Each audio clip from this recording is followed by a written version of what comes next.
Okay.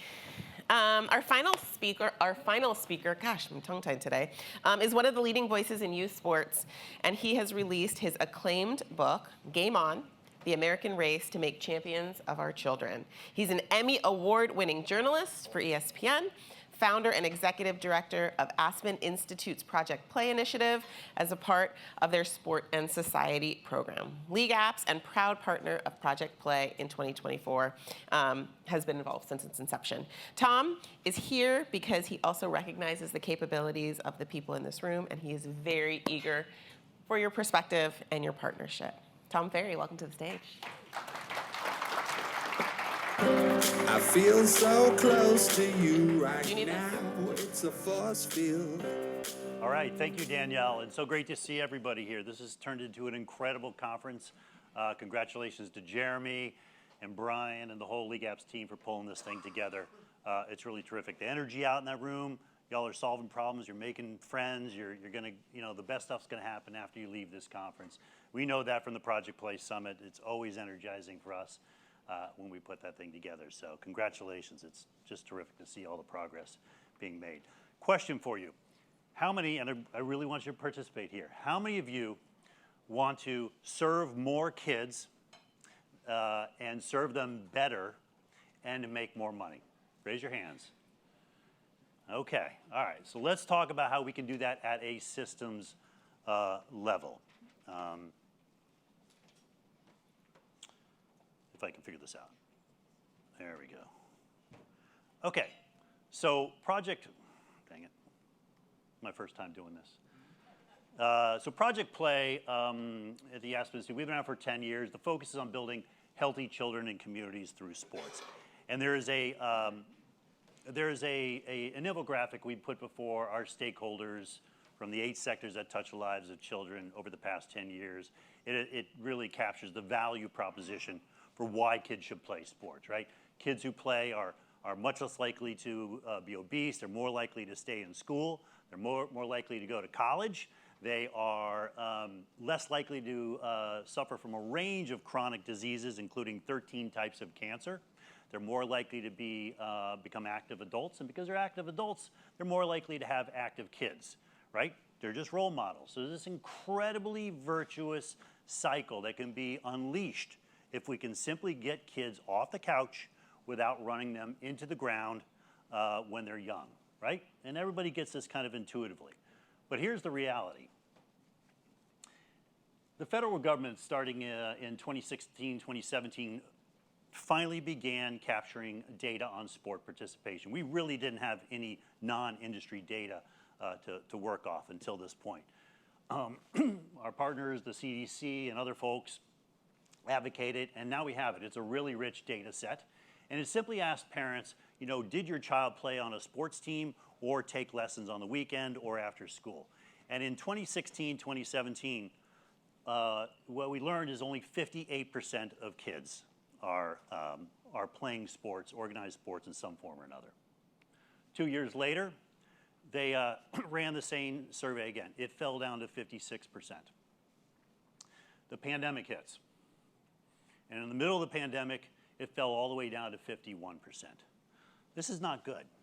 That means that we are missing half of the marketplace out there, right? It means there are, and I can tell you, we do these surveys, and we've been more than a dozen communities where we ask kids what they want to play, and I can tell you 80 and 90% of kids will play sports if you serve an experience to them that they want. So there's a vast untapped market where business can be done and children's lives can be impacted if we can focus on this number and get it up. So, much of this conference, we're thinking about how to serve the families that are right in front of us better.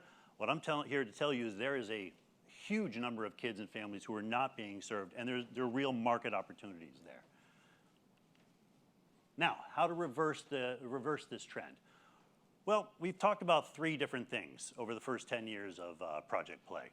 One is just innovation. One of the very first roundtables we threw was at Google. Jeremy was there, and we conceptualized things like a search marketplace where parents and families could find programs, and that got off there. There have been plenty of other good things. I mean, so many people in this room are developing very good technology that is engaging families. And there's so much more that could be done at the community level, at the individual level, understanding what kids want, what they need. We've got an ACL injury prevention project now, and they're finding out like some kids are more susceptible to ACL injuries. I have one. My soccer playing sons, one of them played in college, have had 4 by the age of 19.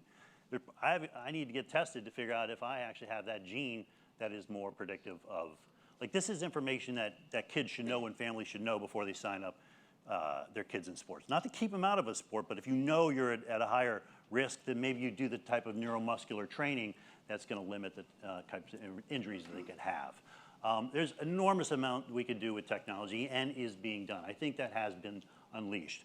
However, that number is still falling, and we're only serving half of the kids out there. So innovation alone, we can't innovate our way in the private sector to a number that is 10 or 20 or 30% higher than it could be right now. Second of all, there's been investment, right? There has been some philanthropic investment. There have been parents investing. Youth sports is, by our research, they're spending more than $30 billion a year. That was pre-pandemic. It's probably higher now. More than $30 billion. That's larger than the NFL, the NBA, any of the professional leagues to spend on those. So it's out there, but again, that total number of kids playing hasn't risen. Third, collaboration. This is what we do within Aspen. We have the industry group that convenes the leagues and ESPN and Nike and Under Armour and all these folks that get them around a table. Wasn't happening previously, and we say, okay, what are some shared goals? What can you do to, come together and develop campaigns like the Don't Retire Kid campaign from a few years ago with Kobe, where a kid gets up to a press conference. Some of you may remember it. He announces his retirement from sports because the parents have just gotten too crazy. So, some of the groups we work with have, like the Wilson Foundation, have unlocked or shaped more than $100 million in investments in the community, and there's some good things happening.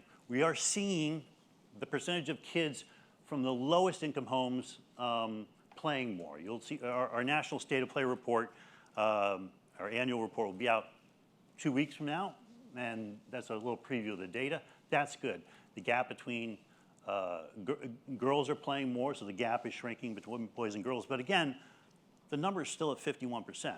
So there's a lot of room for progress. So what we're thinking about now is systems level change. And how do you trigger systems level change? How do we create a sports system that doesn't create these equity gaps in the first place, that doesn't have these quality gaps in the first place, that rewards the entities that are providing the best experience, and know that, like, if they do so, there's not going to be some program 1 mile away and say, oh, you don't need to do that, come over here. We're not going to adhere to best practices. How do we create an environment where the best actors actually are rewarded? How do we create a policy that is going to encourage mass participation, that recognizes the rights of children? We produced something called the Children's Bill of Rights in Sports. Looked at the human rights, the UN Convention on the Rights of the Child.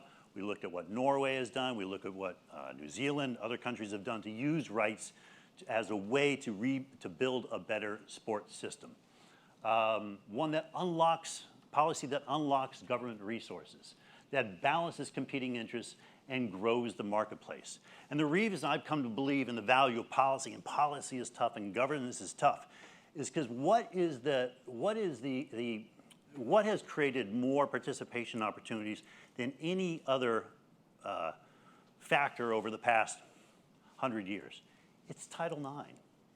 Title IX, with a stroke of the pen in 1972, which just basically said you cannot discriminate if you are getting federal dollars in school environments. And that opened up enormous opportunities for girls, and it opened up incredible opportunities for the private sector as well, right? The Land and Water Conservation Fund, which you may or may not be aware of, introduced in the 1960s, has gotten more than 40,000 recreational and sport facilities built around the country with matching funds. Pretty much all of you, I'd imagine, have played on one of those fields and didn't even know that it was support coming from LWCF, which comes from oil drilling proceeds in the Gulf, right? So this stuff matters. The American Disabilities Act have created opportunities for kids with special needs, with physical disabilities. So our way to start on this is to do our homework. We are the Aspen Institute. We research things. We don't just start nowhere. We look at the evidence base. So this is research, and I appreciate if you don't tweet it out. This is going to be released on Tuesday, but you're welcome to take a photo of it and bring it back. And we've got a whole big, long report with breakdowns on each of these countries. And we looked at other peer systems around the world. Now, there's no country like U.S. We are different. We're 330 million people. We're a lot larger than Norway and some of these other countries. But all these countries want to do well at an elite level, and they believe in mass participation. And they're all similarly situated in terms of culture or economics. And China's a little bit different, so we threw them in there as well. But you can see the results here. And the countries that the youth sport participation, that isn't just a subjective grade, that's all tied to a percentage. So because we have 51% of kids who play sports in this country, that correlates with a C. Those with a higher grade have higher participation rates for youth. It's not a measure of quality, it's a measure of the percentage of kids who are playing. So then we looked at government support. And we pulled from a report from a few years ago by experts in each of those countries answering the question of how well they believed their government was supporting sport activity in the country. And you can tell there's an incomplete for the US, and that's because we want you to help us come up with that grade. You're all in the space. I am going to give you the opportunity to give a grade. So when our report comes out on Tuesday, it'll be informed by what you're able to share with us. So please use the QR code. It'll pull up a simple one-question survey asking you a grade A, B, C, D, E, right? And I want you to think about local government, state government, and federal government. How well do you believe that government entities in the U.S. are providing physical activity opportunities or participation for children and adolescents through policy, legislation, or regulation? So the question now is, as we go forward, because governance is going to be a big theme of ours over the next year, 2, maybe even longer, right? And so my question for you is, as the private sector, what do you want? What would you want from local government, from state government, and from federal government? Is it free background checks, right? That can be a real cost. The FBI does them. There's no reason policy couldn't be created saying that if you're serving children and you're adhering to best practices, then you get free background checks. Is it access to sport betting proceeds? In New York here, this is the very first state with the help of Jared and the Plays Coalition, an idea that we sort of pushed into the bloodstream a few years ago. We got a cut of mobile betting revenue that goes to youth sports. It's small. It's like 1%, a few $1 million a year. Would love to see it have more. Ohio decided to do the same thing and then changed their mind on it. But like, as a group, as a sector, if you came together and advocated for sports betting revenue in your state, taking from the treetops and replenishing the grassroots, is that something you would like? Is it tax credits for training coaches? You can do that kind of thing. Is it more fields, gyms, rinks, and facilities? What else? So we're gonna facilitate a conversation at lunch here, and I invite all of you. I don't know if everybody will fit in the room, but hopefully a few of you will come. And I want to know. We're going to take notes. I've got a couple members of my team here, and we want to kick it out to you. Like, under what conditions would you want government to get involved? What do you want them to do? And we're going to take those notes, and we're going to put them into a series of white papers that we will release in the coming months. The Project Play Summit next May in Baltimore, and then even beyond that. So please join us in this conversation. Governance is messy, it's a long game, it's hard, but it can unlock incredible opportunities. And we're only going to be able to do that if it is collaborative, if we have your voice in this conversation. And we are committed to reflecting what your needs are and your desires are, and under what conditions would you want more governance. right? So thank you, and please join us in a bit. Anything? Did I miss anything, Jeremy? All right, terrific. Thanks, y'all. Used to keep it cool, used to be a fool. All about the